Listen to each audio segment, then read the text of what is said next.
We start this episode of Justice League Unlimited with Wildcat. Why is this has-been on my screen?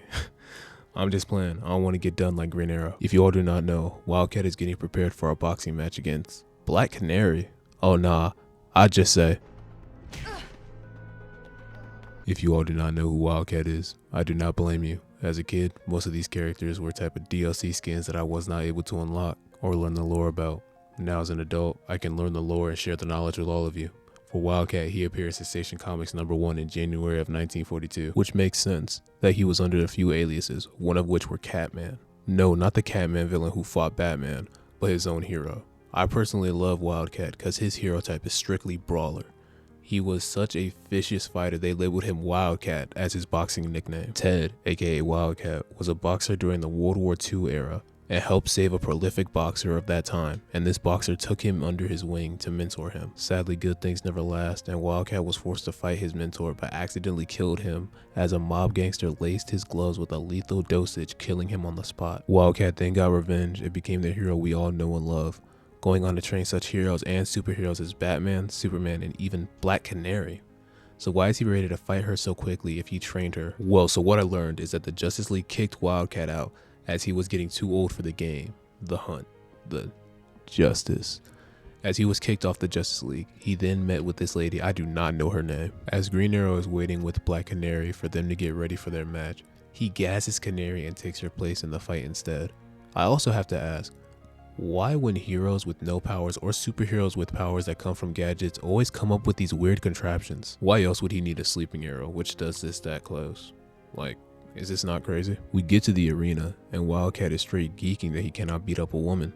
I mean, he was fiending to put his hands on Canary, but here goes my favorite instigator, Arrow, exclaiming, "Were you hoping I was a woman? Probably the only way you could win." And I apologize for my outburst, cause I swore he was washed, but boy was I wrong, as he delivers an uppercut from hell, sending Arrow halfway across the arena. Put some respect on my goat's name, as he got a superhero landing, and it's go time. I can't lie to you, as someone who's been in a boxing ring, taking a liver shot like this and still standing is crazy work.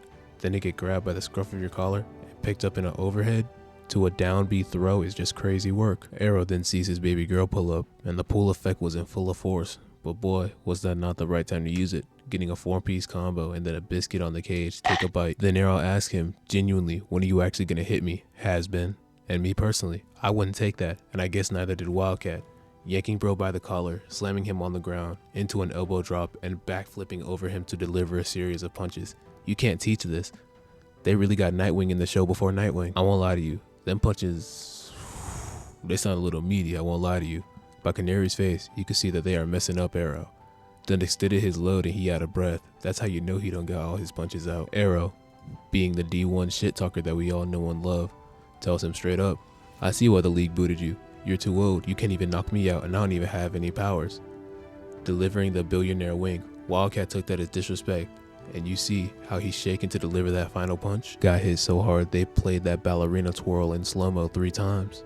I'm crying.